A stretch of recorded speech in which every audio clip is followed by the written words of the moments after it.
Hello, Medicine 101 podcast members. Welcome to our 7th episode of our podcast. Today's episode will be about Juneteenth and its historical relations to public health. June 19 marks the annual observance of June 19th Independence Day, which commemorates the June 19, 1865 abolition of slavery and emancipation of enslaved people across Texas and the former Confederate states. Following the end of the Civil War, the Juneteenth Proclamation formally ended one shameful chapter of U.S. history.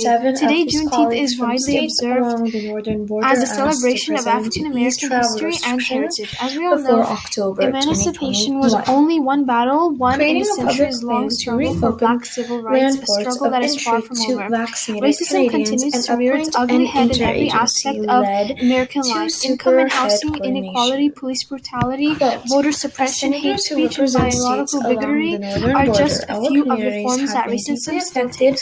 One racist justice issue that doesn't get discussed nearly as much as it should is healthcare equity. According to the CDC, African American adults are less likely to see a doctor due to high costs, lack of accessible care, or other barriers. Institutional racism means the health concerns of Black patients are often taken less seriously than white patients, and serious health issues are often diagnosed later. The CDC reports that African Americans ages 18 to 49 are twice as likely to die from heart disease than white, and African Americans ages 35 to 64 years are 50% more likely to have high blood pressure than whites. They are also more likely to suffer from conditions such as diabetes and strokes at an earlier age, as experiences of racism in healthcare often deter people of color from getting the preventive screenings needed to catch the warning signs of these issues.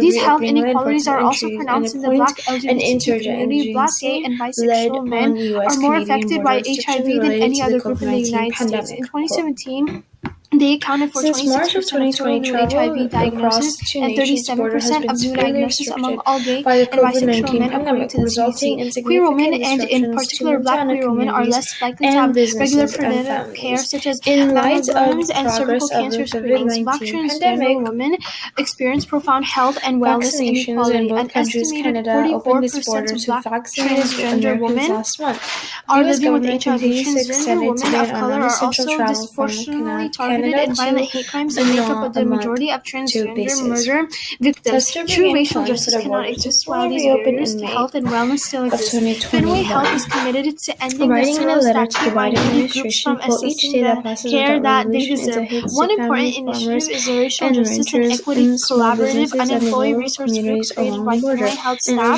to address the impact of racism in healthcare by maintaining an ongoing space for conversation and training specific to race in the workplace. For over 40 years, Fenway Health have operated under the principle that healthcare is a right, not a privilege. Let's all keep that simple yet powerful belief in mind as we recommit to fighting racism wherever we find it and building a better world for all. Thank you for listening. Medicine 101 podcast members.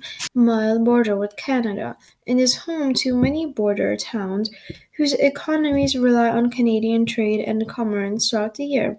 According to the U.S. Trade Representative, Montana exported $692 million in goods to Canada in 2018, representing 42% of the state's total goods exports.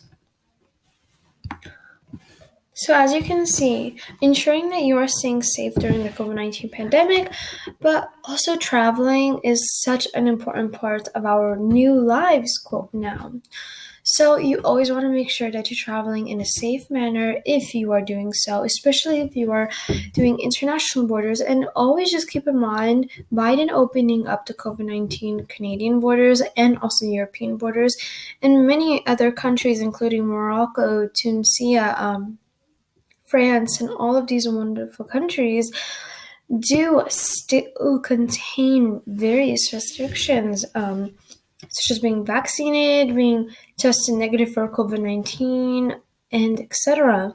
So always ensure that you're staying safe and healthy when it comes to traveling, specifically internationally and also domestically within the United States. And how it affects our public health? Well, essentially, if we're not taking the right precautions, then the COVID-19 pandemic will just essentially grow. But over the months, thankfully and fortunately, you have all seen that it has been going down. So make sure to tune into our next episode. And if you have any questions, comments, or concerns, email our team at medicine101podcast@gmail.com. And if you have any updates you would like to keep up with, which we strongly recommend you do, follow us on Instagram at Medicine101 Podcast when we post our weekly updates on when we post and more projects, etc. And stay tuned for more projects. And finally, but most importantly, subscribe to our YouTube channel and Medicine 101 Podcast, and make sure you listen to our various videos and episodes as you get to even be a part of it. So make sure you're staying tuned with the projects and everything that we're doing, and thank you so much for listening, Medicine 101 Podcast members, and we look forward to viewing you all again. Remember, stay 101, stay Medicine 101.